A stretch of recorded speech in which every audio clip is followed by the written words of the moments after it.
పెదబైల మండలంలోని 24వ తారీఖు జరిగిన దాడి అయితే చాలా దారుణం. ఒక ప్రెగ్నెన్సీ లేడీ అని కూడా చూడకుండా ఆ అమ్మాయి మీద దారుణంగా దాడి చేశారు. మహిళా సంఘాలు అయితే దీని గురించి చాలా గట్టిగా ఖండిస్తున్నాము. దీని మీద పోలీసులు విచారణ జరిపి తగిన చర్యలు తీసుకోవాలని కోరుకుంటున్నాం.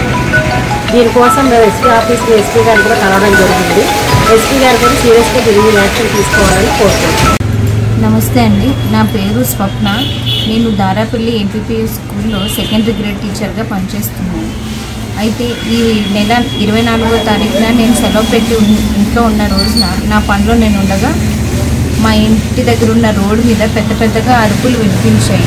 పెద్దగా కేకలు వినిపించేసరికి ఏమైందా అని నేను ముందుకు వెళ్ళి చూసేసరికి చాలామంది జనాలు గుంపులుగా వచ్చి బయటనే ఉన్న మా అత్తగారి మీద మా మరిది గారి మీద దాడి చేశారు.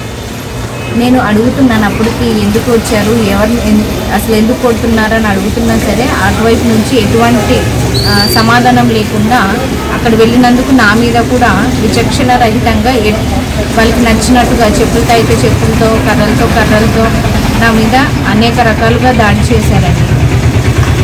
ఈ విషయం మీద మేము పోలీస్ స్టేషన్ కూడా కంప్లైంట్ ఇచ్చాము. అదే 24వ తారీఖున పెదబైలు పోలీస్ స్టేషన్లో కంప్లైంట్ ఇవ్వగా ఇప్పుడుకొచ్చి వారం అయ్యింది. అయినా వాళ్ళ మీద ఎటువంటి చర్యలు తీసుకోలేదు. ఇప్పుడు నేను 7 నెలలు ప్రెగ్నెంట్ అండి. నా బిడ్డకు కూడా ఎటువంటి ప్రాణహాని ఉందో తెలియదు. హాస్పిటల్కి వెళ్ళి చెప్పగా డాక్టర్లు బిడ్డ ఉన్న పొజిషన్ కన్నా కొంచెం కిందకి జారింది ఎక్కువ దాడి జరగడం వల్ల అని చెప్పారు.